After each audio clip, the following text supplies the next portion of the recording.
Okanagan Specialty Fruits Inc. Rewriting Life Can Genetic Modification Appeal to Consumers. A New Apple Will Test the Market, by Andrew Rosenblum. October 7, 2017. A U.S. synthetic biology conglomerate plans to begin marketing genetically modified apples this fall but won't label them as GMOs. The so-called Arctic apples are genetically altered to suppress browning and may be offered for sale as bagged slices in up to 400 stores in the Midwest and Southern California, according to the company. The launch is the first significant test of a GMO whose modification is meant to appeal to consumers, rather than help farmers increase production, since a slow-ripening tomato called the Flavor Saver flopped in the 1990s. The modified Golden Delicious apples were developed by Okanagan Specialty Fruits, a privately owned company acquired for $41 million in 2015 by the Maryland biotech Entrexon. Other divisions of that company are already marketing genetically modified salmon, cloned cattle, and self-destructing mosquitoes. The company plans to sell the apples as bags of press-sliced fruit but say they will not be labeled as produced with genetic engineering and will not come with any other packaging identifying them as GMOs.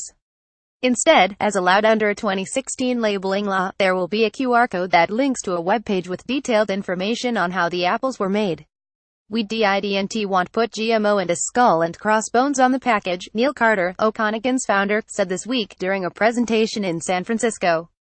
A package of Golden Delicious apple slices. The fruit has been genetically modified so they don't turn brown. The GM apple is notable partly because Carter, an apple grower and farming innovator, independently developed it and won regulatory approval to sell it. Most GMOs have been developed and marketed as seeds by large corporations like Monsanto or DuPont and involve large acre crops like soybeans and corn.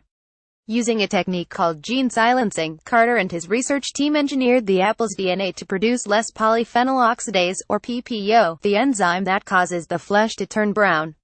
Carter says slices of the engineered apples can stay free of browning as long as 3 weeks. To some, genetic slowing of the browning process could seem like a solution in search of a problem.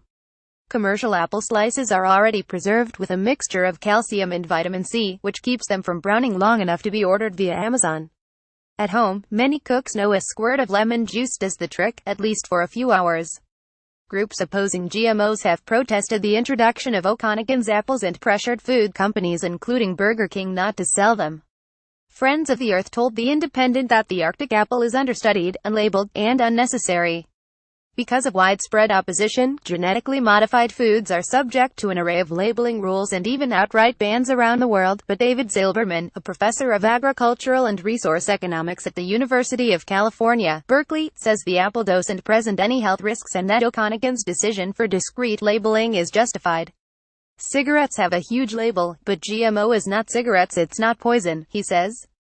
There is nothing wrong with this from any perspective. Let's see what happens. We may see more acceptance of GM. Carter, who is eager to debate critics, says non-browning fruit could increase apple sales and reduce waste. About 45% of fruits and vegetables grown are thrown away according to the United Nations. The waste occurs during picking or shipping, by retailers, or at the hands of picky children and adults. Carter's bigger challenge will be taking a bite out of the apple market. He says the number of acres planted with Arctic trees now stands at 250, and he expects to reach at least 1,400 by 2019. There are approximately 325,000 acres of apple trees in the U.S. Carter declined to disclose the price of the sliced fruit bags, but packages of conventional apple slices sell for about $3 to $5 each. These next couple of months, we're going to be learning a lot, he says. It's scary from that perspective.